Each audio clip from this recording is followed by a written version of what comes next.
Pagoo, Chapter 6. A Starfish and a Few Barnacles. As Pagoo lay in the Mussel Canyon, tiny creatures came crawling from cracks and crannies. The rowdy hermit boxers had sent them zipping into holes, and Pagoo's restless house hunting had kept them there. But this naked little hermit was really harmless.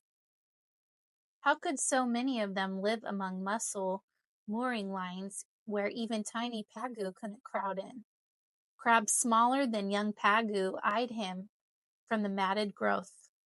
All sorts of wiggly worms and jointed beings came helter-skelter on fluttering fringes of legs. Flatworms, with no legs at all, flowed past Pagoo like thin blobs of molasses dribbling off a spoon. Pagoo rolled to his feet, found a long, fat mussel leaning out from the big rock like a springboard, walked the bulging shell to its end, and peered over. This rocky place, this mussel ridge, sloped down and down before fading into watery dimness. Crouched like a polka dot with legs, Pagoo felt this 10-foot drop was just too deep. As a floating baby, he had drifted over mile-deep places, but of course he couldn't remember. Now he was jittery. Somehow he wouldn't want to find a shell home way down there. Strange shapes moved in this deep hole. Even now, a something was climbing the rock, gliding ever so slowly up from the deep shadows. A purple starfish with 5 arms. One arm began to lift its tip, pointing toward Pagoo. An old pal said, "He's too slow to catch you." But Pagoo didn't wait for more. He scuttled backward down the springboard, stumbled over its bisis anchor cords, and landed once more in a canyon.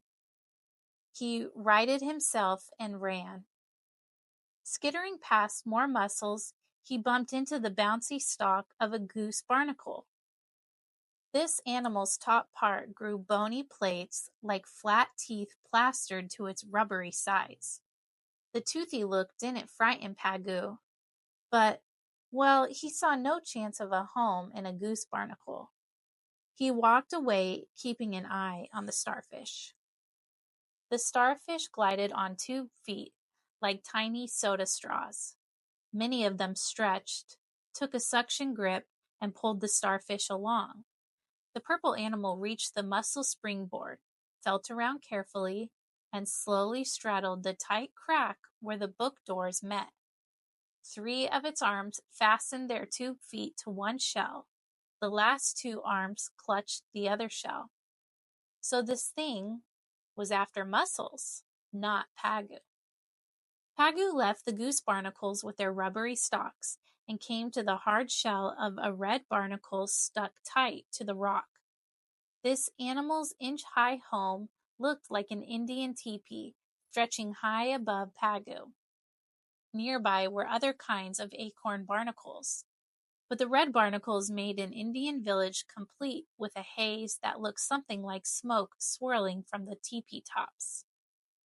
"Don't let that hazy swirl fool you," said Old Pal. "It's just legs. You see, barnacles are your own distant relatives. That is, they are all crustaceans. Each barnacle builds a shell house around himself. As he grows, he molts and kicks his old skin out the door of his shell. He stands on his head and rakes food down to his mouth with feathery legs." Could Pagoo scare a barnacle out of its red teepee and take over? Old Pal said no. But Pagoo was already climbing the shell like a farm boy on the ladder of a concrete silo. At the jagged top, he peeked inside, and well, Old Pal was right. Though it could twist a little bit inside its teepee, that barnacle was stuck by the back of its neck to the teepee's concrete floor. How sensitive it was! It hauled down its fuzzy legs right past Pagoo's face, snapped its double-action door shut, and was not open to visitors. While he was up so high, Pagoo swung both eyes around again toward that starfish. Its 2 feet, gripping the mussel's doors, were holding Holling. Great strain bulged the purple arms, swelling the starfish like a fantastic tent above the shellfish. Its pulling power could lift 100 pounds, but the hidden muscles of the mussel held fast. No crack appeared between those doors as yet, but the star's strength could outlast shellfish strength. Hour after hour, it could cling there, two bulging arms steadily tugging at one door, three arms hauling and straining at the other. Pagoo climbed down from his barnacle perch. So barnacles were relatives? Crusty old things, stick-tights, never going places like Pagoo. As though disgusted, Pagoo kicked at a teepee. He did not remember his surface days and millions of barnacle babies among the plankton. Like Pagoo, they passed through the first two stages of crustaceans and stopped there. They didn't go on to change into shrimps, lobsters, or crabs. They dropped toward sea bottom, becoming what they were supposed to be all the time, barnacles. Making mortar from lime in the water, they cemented themselves to rocks, wood, shells, or anything handy, even other barnacles. They built hard shells, stuck up jointed legs, and kicked their food down. Of course, Pagoo was restless, hunting a shell.